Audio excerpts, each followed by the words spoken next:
Welcome guys! For today's video, I'm going to make a short review about my new electrical tools. So this is Klein 1009. So again, I ordered this online from the United States of America to Saudi Arabia. So let's check what we have inside. So what we have here, so this is not for me.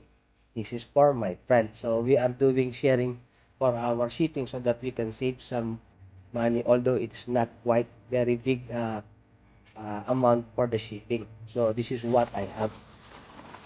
So this is a Klein 1009, a wear straighter, long nose and with repair. So let's review this one.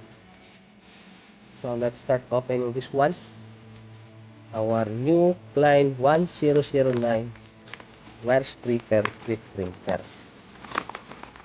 So this wear straighter costs about 110